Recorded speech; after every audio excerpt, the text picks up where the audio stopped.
მე საქართველოს ბიზნეს აკადემიის რექტორი გახლავართ, კახაბერ ერაძე და ვიწყებთ პოდკასტების ციკლს პროექტიდან ღია SBA. მოხარული ვარ, რომ ჩემს კოლეგებთან ერთად შეგვიძლია ჩვენი პირველი პოდკასტი შევთავაზოთ საზოგადოებას და დღევანდელი პოდკასტის თემა სწორედ იქნება ეს ინიციატივა, მისი მნიშვნელობა, რაზეც ჩემს კოლეგებთან ერთად ვისაუბრებთ.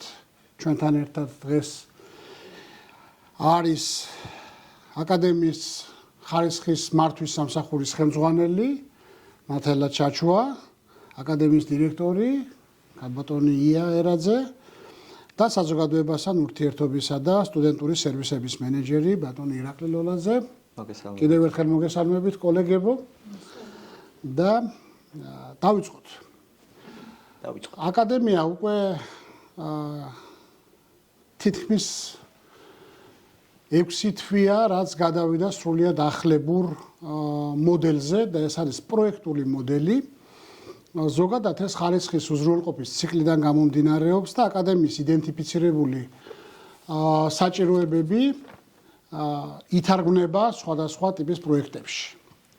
პროექტი, რომელსაც ახლა ჩვენ წარმოვადგენთ, პირველი პროექტი ჩემი SBA, ერთ-ერთია 10-მდე სხვადასხვა პროექტიდან, რომელიც მიემართება აკადემიის განსაზღვრულ საჭიროებებს. თუ რა საჭიროება დადგა ამ პროექტის ინიცირებისა, ამაზე ძალიან ცოტა ხანში უფრო ვრცლად ვისაუბრებთ. ერთი მინდა აღვნიშნო, რომ ჩვენ ღრმად გვწამს და ეს ჩვენი მისიიდანაც ჩანს, რომ თუ ჩვენ საუბრობთ პროფესიულ განათლებაზე, ზოგადად განათლების სისტემაზე, განათლების სისტემის სიკეთეებზე, არ შეიძლება ეს ყველაფერი განხორციელდეს ერთი სასწავლებლის ფარგლებში. ანუ მარტივად რომ ვთქვათ, საქართველოს ბიზნესის აკადემია ცალკე აღებული ვერ იქნება წარმატებული ის იქნება პარტნიორ ორგანიზაციებთან, სხვა საგანმანათლებლო დაწესებულებებთან ერთად მხოლოდ და მხოლოდ რამე თუ პროფესიული განათლების მიზანი ეს არის კერძო სექტორის, მათ შორის სხვა ორგანიზაციების გარდა სექტორისა, ზოგ შემთხვევაში სახელმწიფო ორგანიზაციების საჭიროებებზე ორიენტირება და შრომის ბაზრის საჭიროებების დაკმაყოფილება, ასე რომ ჩვენი წარმატება და ამიტომაც ჩვენ გადავწყვეტეთ, რომ ამ ფორმატში ვესაუბროთ საზოგადოებას. წინამდებარე პროექტი დამტკიცდა მიმდინარე წლის იანვარში და ჩვენ დღეს როგორც უკვე მოგახსენეთ, პირველი პოდკასტი გვაქვს აღნიშნული ციკლისა. კიდევ ერთხელ შეგახსენებთ, რომ თემა გახლავთ ღია SBA საჭიროებები ამ პროექტისა, მიდგომები და რა შეიძლება ელოდებოდეს საზოგადოება ჩვენი პოდკასტების ციკლიდან. კოლეგებო, მინდა მოგმართოთ თითოეულ თქვენთაგანს და მოდი გავშალოთ ჩვენი თემა. პირველი, რას ემსახურება ეს პროექტი? რატომ გახდა ამ პროექტის დაწყების საჭიროება? მოდი ქაბატონათიას ვთხოვოთ. მადლობა. დავიწყებ ცოტა შორიდან, ასე ვთქვათ. 2024 წლის მიწურულს საქართველოს ბიზნეს აკადემიამ შეავსო ევროპული განათლების ფონდის ETF-ის წარჩინების თვითშეფასება ექსელენს ცენტრის სტატუსის მოსაპოვებლად. მინდა აღვნიშნო, რომ საკმაოდ წარმატებით გავართვით ამას თავი, რაც თავისთავად ემსახურებოდა ხარისხში და უზრუნველყოფის სისტემის განვითარებას და SBA-მ მიიღო ექსელენს ცენტრის სტატუსი. თუმცა ექსელენს ცენტრი იყოს დაწესებულება, ეს არ არის მხოლოდ ჩვენი, თუ ასე ვთქვათ, SBA-ის მიღწევა, ეს არის ქვეყნისთვის სასარგებლო და გამოსადეგი, ასე ვთქვათ, ნაბიჯი. იმ კუთხით, რომ საქართველოში არ არსებობს ზოგადად ექსელენს ცენტრი, მხოლოდ ერთ-ერთი გახლავთ საქართველოს ბიზნეს აკადემია, რომელსაც აქვს ეს სტატუსი და ჩვენ გვექნება შესაძლებლობა, რომ გავიზიაროთ საერთაშორისო გამოცდილებები განათლების ხარისხის განვითარების კუთხით და რა თქმა უნდა სწავლების კუთხითაც. ეხლა თვითონ რას ნიშნავს ეს იყო ექსელენს ცენტრი? ნიშნავს, რომ არ იყო მხოლოდ საკუთარი თავისთვის წარმატებული, ეს ნიშნავს, რომ გააზიარო ის წარმატების ფორმულა სხვა დაწესებულებებისთვისაც.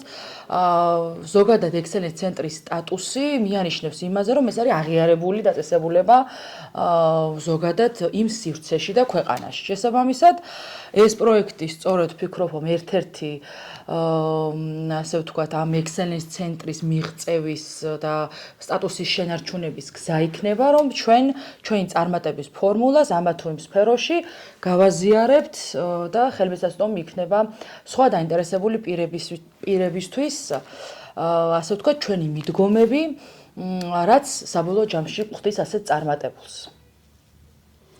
დიდი მადლობა.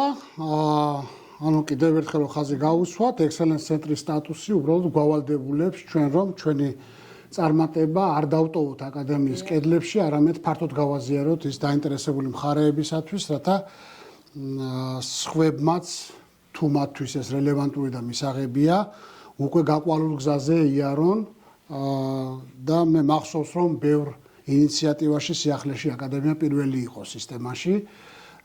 ამაზე ალბათ ქალბატონია უფრო მეც გვეტყვის, გასაგებია, რომ ხარისხის თვალსაზრისით და ვალდებულება, რომელიც ჩვენ გვაქვს, რომ გავაზიაროთ ჩვენი გამოცდილება, ამისთვის ვაკეთებთ ამ ინიციატივას, მაგრამ მე მგონი თქვენ კიდევ უფრო მეტი გექნებათ სათქმელი, ანუ რა არის მიზანი ასევე ამ პროექტისა. თქვენ ხო დააფინანსეთ, ანუ კიდევ ერთხელ საზოგადოებას შევახსენებ, რომ ეს არ არის რაიმე გრანტის ფარგლებში, მთლიანად SBS ბიუჯეტიდან დაფინანსებული პროექტია და მისი ადამიანური და მატერიალური რესურსი და ფინანსური რესურსი იხარჯება ამაზე. როგორც ხელმძღვანელმა, რატომ არ დაიშურეთ სწორედ ეს რესურსები ჩაგედოთ აღნიშნულ პროექტში?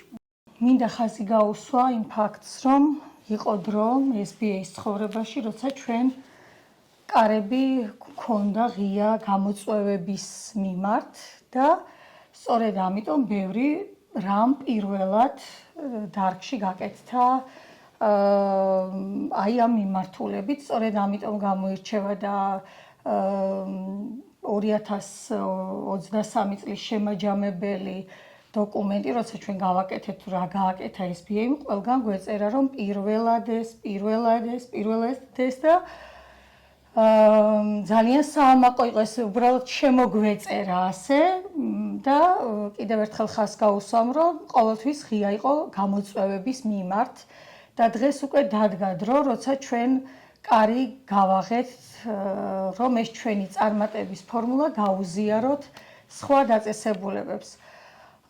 ვინაიდან ჩვენ ისედაც ვგრძნობთ და სასიხარულოა ნამდვილად ის ფაქტი, რომ აქ დანერგილი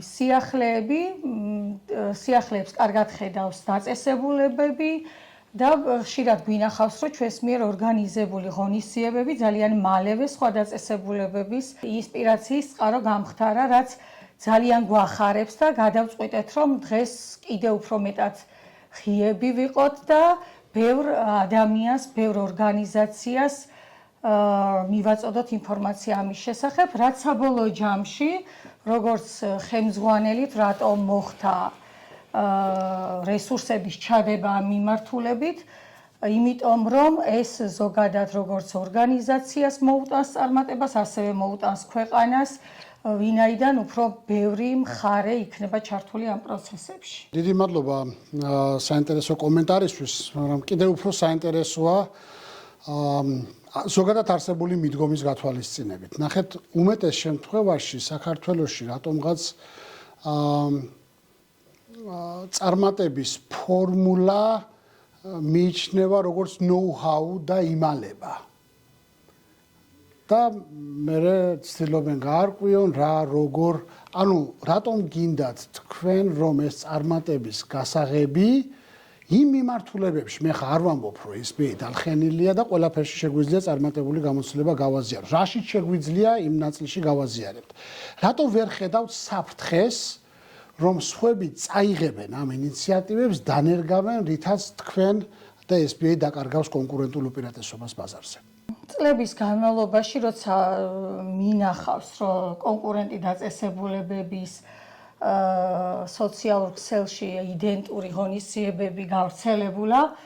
ამას ყოველთვის ვაქცევთ გამოწვევად იქეთ, რომ ჩვენ ვიყოთ უფრო კარგები და სხვა შესაძლებლობები შევქმნათ ამ დაწესებულების ფარგლებში. ამიტომ გვაჩვენა ამ წლებმა და გამოცდილებამ, რომ ეს უფრო წარმატებულს ხდის და არ უნდა გეშინოდეს არასოდეს იყო ღია, ვინაიდან საზოგადოების დაინტერესება თქვენ ახსენეთ დარგი და პროფესიული განათლების მიმართ სწორედ ქვეყანას მოუტანს პირველ რიგში წარმატებას და პროფესიულ განათლებას.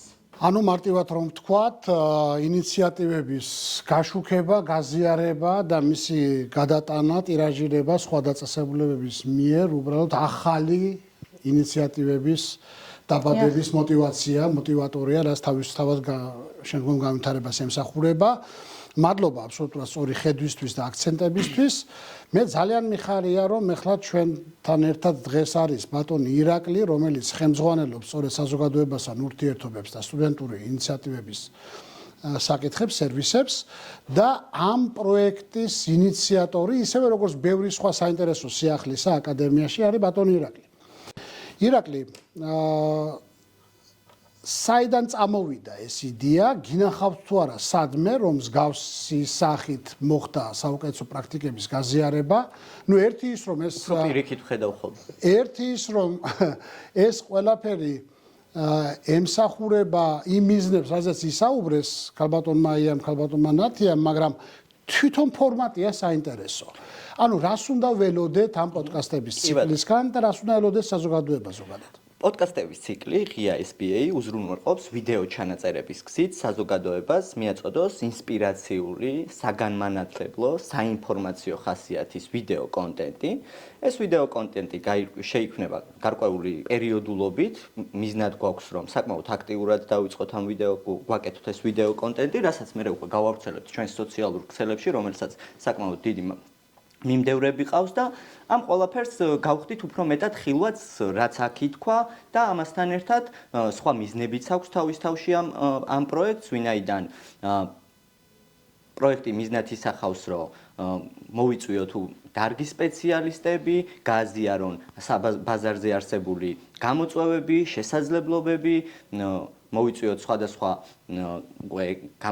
კურსდამთავრებულები, გააზიარონ თავიანთი გამოცდილება თუ როგორ რა იყო, რა გამოცდილება მიიღეს SPA-ში, რას ფიქრობენ როგორც უკვე კურსდამთავრებულები, ან თუნდაც ჩაერთონ სტუდენტები და არსებული გამოცდილება გააზიაროს და საერთო ჯამში ამ პროექტს ხედავ მე, რომ უზრუნველყოს თუ ანუ რეალურად იყოს ლუსტრაცია იმისა, ვინც ვართ და რაც ვართ ბუნებრივად. ანუ ამ ჩანაწერებს არ ეყოლება სამიზნე ჯგუფი და არც თქვათ პაროლი დაედება, რაღაც იქნება ფართოდ ხელმისაწვდომი საზოგადოების ქსელებში, YouTube-ზე, Facebook-ზე, სხვადასხვა კიდევ ქსელებზე, გარკვეული იქნება სრული სახით, დაიჭრება თემატურად განთავსდება, რომ მოგეხსენებათ ყოფითი ცხოვრებიდან გამომდინარე შეიძლება ყველას არა გვაქვს 1 საათიანი, 2 საათიანი ვიდეოების ყურების დრო და მაქსიმალურად ვეცდებით, რომ იყოს ყველასთვის ხელმისაწვდომი და საინტერესო შესაბამისად. კეთილი, ანუ რას ურჩევდით მაშინ დაინტერესებულ მხარეებს,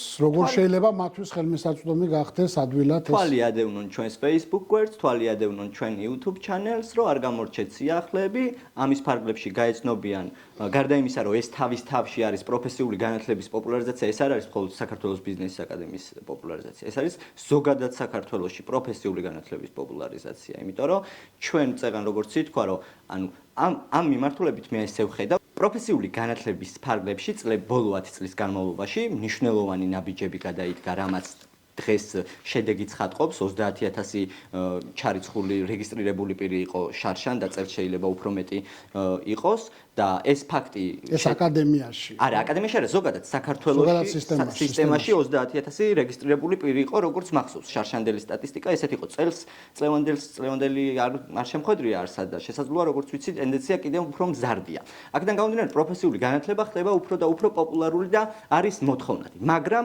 წარს თქვათ გულწრფელად, ჩემი დაკვირვებით, გამომდინარე იქიდან, რომ კონსულტაციების ნაწილში აქტიურად ვარ ჩართული, ჩდება განცდა, რომ ახალგაზრდების საგანმანათლებლო პროცესის დაგეგმვაში აქტიურად არიან მშობლები ჩართულები. მშობლებს კი პროფესიული განათლების მიმართ აქვთ როგორი გამოცდილება ბატონო კახა იცით 40 წლის უკან რო იყო. ანუ ამით იმის თქმა მინდა რომ მიუხედავად იმისა რომ ძალიან ბევრი ნაბიჯი გადაიდგა სასიკეთოდ და ამის შედეგია რომ დღეს აქ ვარ და ასეთი მოთხოვნა, მაინც არსებობს სტიგმატური შეხედულებები რაღაცეებით თან მიმართებაში, რაც საერთო ჯამში ზოგად სიტუაციაზე აისახება, ხო? იმის მაგალითად ჩვენი გადაწყვეტილება, რაც უფრო მეტი ინფორმაციას ვფლობთ, მით უკეთესია ჩვენი გადაწყვეტილება. შარშან მოგეხსენებათ 2024 წელს ჩვენ 1000-ზე მეტ სკოლის მოსწავლეს უმასპინძლეთ SBA-ის კედლებში. 1000-ზე მეტმა ადამიანმა შეიტყო იმის შესახებ, თუ ზოგადად რა შესაძლებლობა არსებობს პროფესიული განათლების შესახებ. პირდაპირი კომუნიკაციის გზით გამოიკვეთა, რომ ამ ადამიანებს გონიათ, რომ ახალგაზრდებს არ აქვთ ინფორმაცია და გონიათ, რომ ხარჯებთან არის დაკავშირებული, როგორც და აქედან გამომდინარე უნივერსიტეტის პრინციპი გონიათ. და არიციან ის, რომ სახელმწიფო აფინანსებს, არიციან ის, რომ სახელმწიფო რატო აფინანსებს. რა მოტივაცია გააჩნია სახელმწიფოს, რომ დაგიფინანსოს, ჩვენ ხშირად ვამბობთ ხოლმე, რომ არაფრის ფასია და ყველაფერს აქვს თავისი ფასი. სახელმწიფო იმიტომ აფინანსებს, რომ სამუშაო ბაზრებზე კონკრეტული მიმართულებებით არსებობს ადამიანური რესურსების დეფიციტი და სახელმწიფო მოტივირებულია შექმნა სტიმული, რაც შეიძლება მეტი ადამიანი ჩართოს, რაც თავის მხრივ ნიშნავს იმას, რომ დასაქმების დიდი პერსპექტივები აქვს.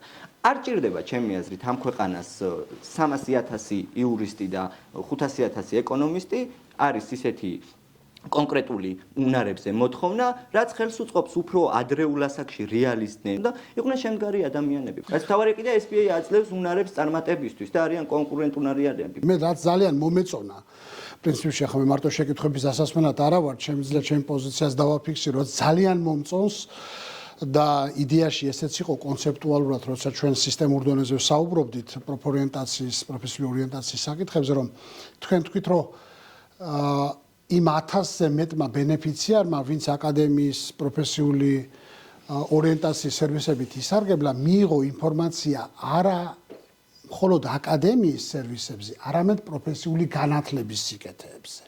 ანუ ეს არ ნიშნავს, რომ მე მხოლოდ აკადემიის რეკლამა და პოპულარიზაცია გავაკეთე, არამედ სისტემის პოპულარიზაცია გავაკეთე და ეს ძალიან მნიშვნელოვანია, ხო? შეიძლება მე მგონია, რომ აქ კონკურენცია მუშაობს ერთმანეთის სასიკეთოდ. იმიტომ რომ ეს რაც უფრო ბევრი ინსტიტუცია იარსებებს, რომლებიც არიან ძლიერები, ხო?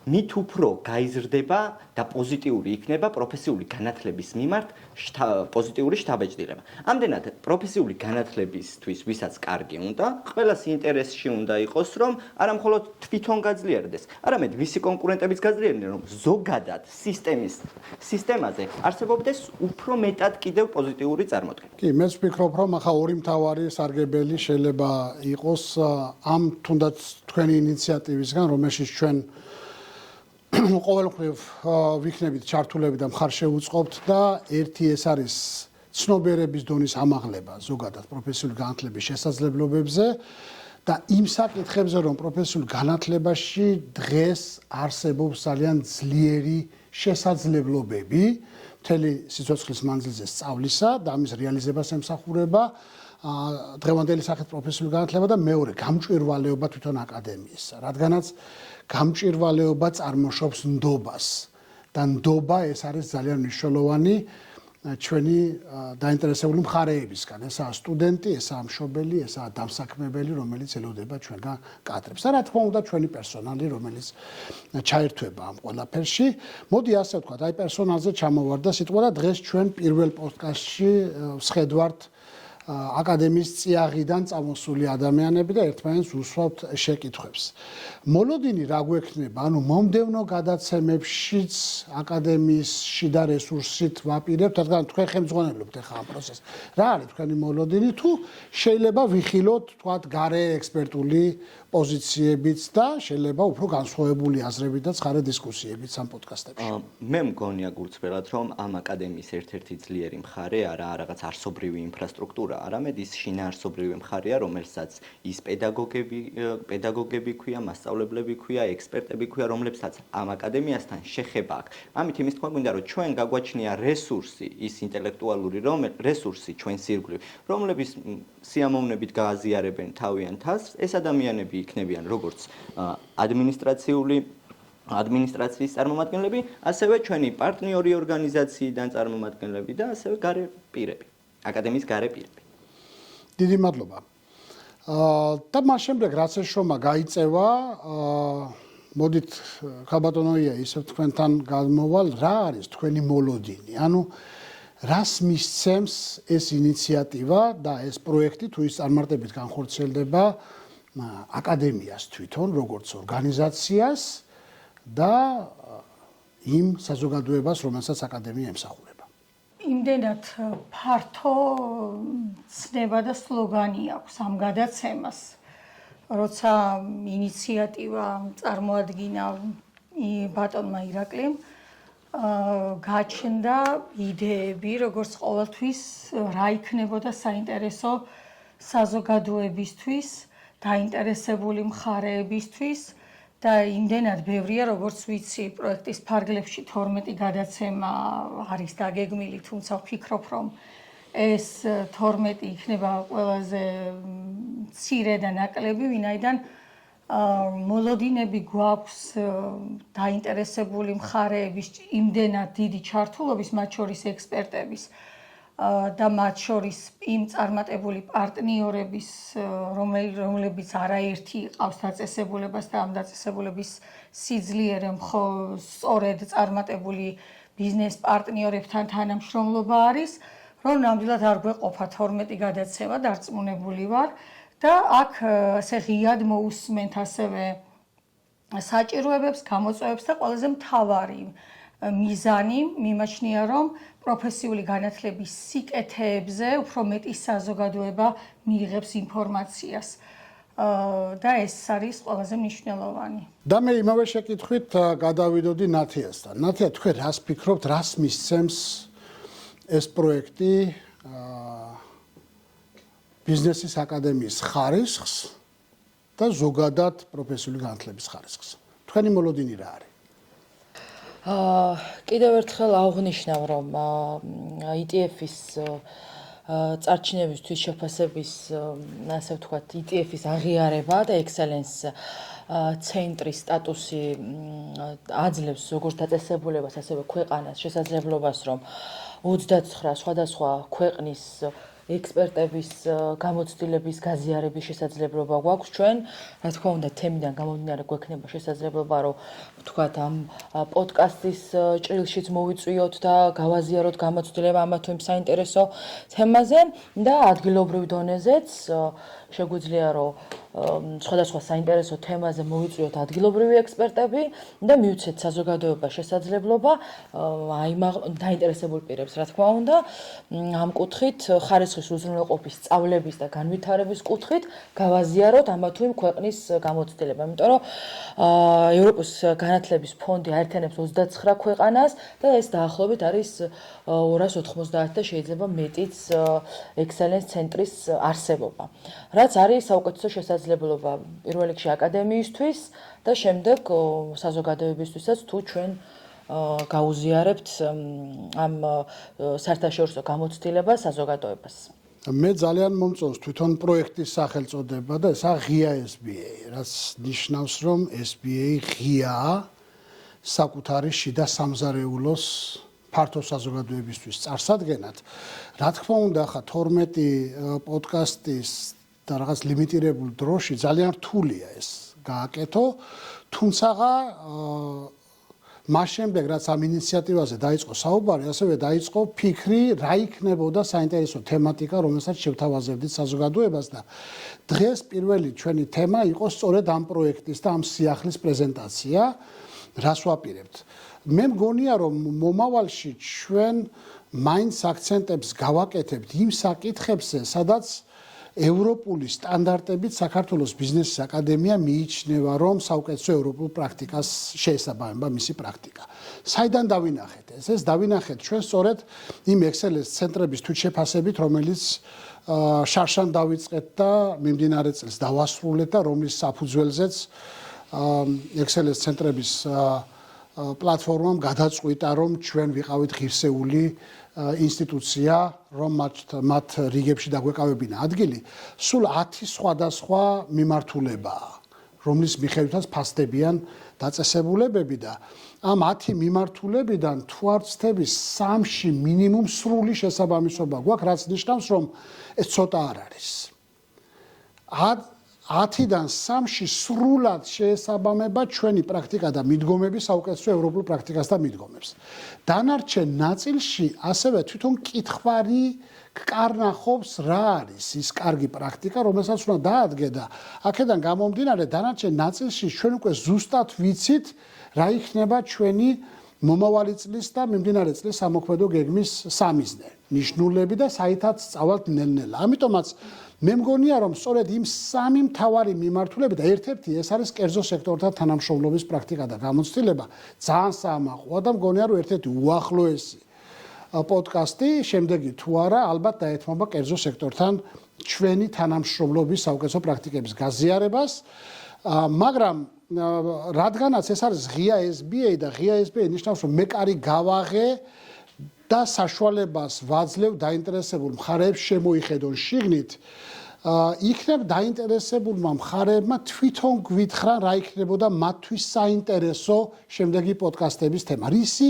დანახვა გინდათ ჩვენ შიგნით და ჩვენ სიამოვნებით, პრობლემურია თუ არაპრობლემურია, ღიად წარმოგიდგენთ აღნიშნულს. ამიტომაც აი ამ პოდკასტების დადების შემდეგ ალბათ იქნება საშუალება რომ კომენტარები გაკეთეს და დაინტერესებულ მხარეებს ვთხოვ რომ სწორედ კომენტარების სახით მოგწერეთ რა თემებზე ისურვებდით თქვენ შემდეგი პოდკასტების გაკეთებას. ანუ რა წარმოგიდგინოთ, რა გავშალოთ, რა გაგიზიაროთ ჩვენი პრაქტიკიდან და გამოცდილებიდან. დიახ, ნათია, თქვენ რაღაცას თქვა გინდა. დიახ, მინდოდა აღმენიშნა რომ ერთ-ერთი ინდიკატორი სწორედ სადაც სრული შესაბამისობა ჰქონდა, ის იყო ინსტიტუციური განვითარება, რაც სწორედ მიუთითებს იმაზე, რომ SBA ასე ვთქვათ, არ მალავს თავის წარმატების ფორმულას და იმდენად განვითარებულია, რომ სხვებსაც აძლევს შესაძლებლობას, რომ გახდნენ განვითარებულები და წარმატებულები.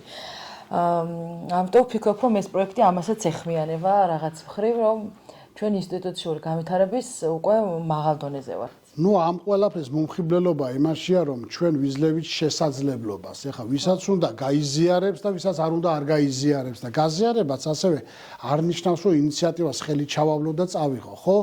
ასევე ჩემი შესაძლებლობები, მათ შორის ინფრასტრუქტურული, ინტელექტუალური უნდა მაძლევდეს ამ ინიციატივების განხორციელების საშუალებას. ასე რომ მეც ვერ ვხედავ პრობლემას გაზიარებაში, პირიქით. კიდევ ერთხელ მადლობა მინდა ინიციატორს გადაუხადო და მადლობა მინდა ყველა მხარდამჭერს. მხარდამჭერს გადაუხადო, ეს არის ძალიან მნიშვნელოვანია სისტემისთვის, მნიშვნელოვანია ქვეყნისთვის და მნიშვნელოვანია თვითონ აკადემიისთვის. და გავმეორდები, რომ ბევრჯერ მithქვამს, მხოლოდ ერთი ინსტიტუცია ვერ იქნება წარმატებული. წარმატებული ვიქნებით ერთად. ჩვენ, სხვა კოლეჯები, სკოლები, უმაღლესი განათლების სისტემა, ამიტომაც მსგავსი პრაქტიკა გაზიარება მხოლოდ და მხოლოდ მისასალმებელია. ირაკლი, თვითონ იდეა ამ ფორმატისა სადმე ნახეთ, რომ სადმე ხდება მსგავსი და წამოიღეთ სადმეიდან, თუ ეს მთლიანად რაღაცა ისეთი ორიგინალურია, რომელიც ჩვენგან პოდკასტების კეთება ეხლა ეს არ ახალია, მაგრამ საქართველოში მე არსად მინახია, რომ საგანმანათლებლო დაწესებულება, მით უმეტეს პროფესიული საგანმანათლებლო დაწესებულება, ასეთი ფორმატით ცდილობდეს კომუნიკაციას სხვა დაინტერესებულ პირებთან. მე ვფიქრობ, მათ შორის კონკურენტებთან. მათ შორის თუნდაც კონკურენტებთან. კი ბატონო და ანუ ხო, ჩვენ როდესაც საუბრობთ ამას, ჩვენ არ ვესაუბრებით მხოლოდ ჩვენი პოტენციურ პირებს, რომლებიც შეიძლება მომავალში ჩვენი სერვისებით დაინტერესდნენ. ჩვენ ვესაუბრებით ამ ინფორმაციას ვაზიარებთ იმ პირთათვის, ვინც არიან უკვე ჩართული წარმოადგენენ პროფესიულ განათლებას, ვინც პოლიტიკურ დონეზე შეიძლება იღებდნენ გადაწყვეტილებას და ჩართული არიან პროფესიულ განათლებაში. მე ვფიქრობ, რომ ამ პროექტს აქვს და ამ ფორმატს აქვს ძალიან კეთილშობილური მიზნები და აქედან ნაკლებად რომ რაიმე კომერციული ხასიათს ველოდოთ, ინტერესი გაგვაჩნდეს, ამას გაქვს ძალიან კეთილშობილური მიზნები და მინდა საზოგადოებას და მსმენელს ვუთხრა, რომ ეს იქნება ძალიან საინტერესო მათთვის, ვინაიდან ეს არ იქნება ჩვენი საჭიროებებიდან წარმოსული იდეები. არამედ ეს აქ გაკეთდება, შეიქმნება ის კონტენტი, რომელიც მათ საჭიროებისთვის იქნება რეზონანსული და მე ვფიქრობ, რომ აქედან გამომდინარე ეს უნდა იყოს ყურებადი და უნდა იყოს აქტუალური და საინტერესო. ჩვენ დასასრულისკენ უნდა წავიდეთ ნელ-ნელა ჩვენი საინტერესო დისკუსიისა, საუბრის და ქაბატონიას მინდა მივცეთ შესაძლებლობა 1-2 სიტყვით მიმართოს დაინტერესებულ მხარეებს, ან ზოგადად თქვენ როგორ ფიქრობთ, რადგან ჩვენ გვყავს ძირითადი მხარეები, ხო, ესაა ჩვენი პარტნიორი, კერძო სექტორი, ბიზნესი, რომელიც თანამშრომლობს პრაქტიკის კომპონენტის განხორციელებაში, ასევე დასაქმებაში. ყავს სტუდენტები და პოტენციური სტუდენტები, ვინც შეიძლება იყვნენ ჩვენი ბენეფიციარები. ჩვენ გვყავს ჩვენი პერსონალი, აკადემიური და ადმინისტრაციული პერსონალი, ხო? და სტუდენტების უკან, რა თქმა უნდა, მდგომი ის ფართო საზოგადოება, ჯამში ყველა საგანმანათლებლო დაწესებულება თუ ის სწორად გაიაზრებს საკუთარ დანიშნულებას და მისიას ემსახურება ფართო საზოგადოებას და არა კონკრეტულად, ხო? საზოგადოების რომელიმე სეგმენტს. როგორ ფიქრობთ, ვისთვის იქნება ყველაზე მეტად საინტერესო ჩვენი პოდკასტების ციკლი? ფიქრობ, ყველაზე მეტად საინტერესო იქნება არაერთი მიმართულებით. ეს იქნება საინტერესო როგორც იმ პირებისთვის, ვისაც სურს კარგი უნარებით აღიჭურვოს და დასაქმდეს, იმიტომ რომ ფაქტიურად ადამიანი ამისთვის ცხოვრობს, რომ წარმატებული იყოს და უზრუნველყოფილი იყოს სხვადასხვა მიმართულებით და იყოს ბედნიერი. ამისთვის საჭირო და მნიშვნელოვანი არის ზოგადად პროფესიული განათლებისთვის კარგი პარტნიორობა, საზოგადოება და ბიზნესი, რომელიც ჯერ კიდევ არ არის პროფესიულ განათლებაში ჩართული, მათთვის იქნება მეტად მნიშვნელოვანი და დარწმუნებული ვარ, ძალიან მომხიბვლენ ინფორმაციებს მიიღებს ჩვენგან, მათი საჭიროებიდან გამომდინარე და ასევე უსმენ ამ საინტერესო დისკუსიას და ვფიქრობ, რომ შეიძლება ეს საჭიროებები სწორედ ამ ფარგლებშიც კი იდენტიფიცირდეს ბიზნესის საჭიროებები და აქაც ამაზე ჩვენთვისაც იქნება ძალიან დიდი სარგებლის მომტანი. დიახ, სარგებლის მომტანი, ვინაიდან ერთობლივად, როგორც ყოველთვის, კიდევ ბევრ კარგ საქმეს გავაკეთებთ საზოგადოებისთვის. დიდი მადლობა კიდევ ერთხელ. შესაბამისად ჩვენ წელს უნდა ველოდოთ 12 ძალიან საინტერესო თემის გაშლას.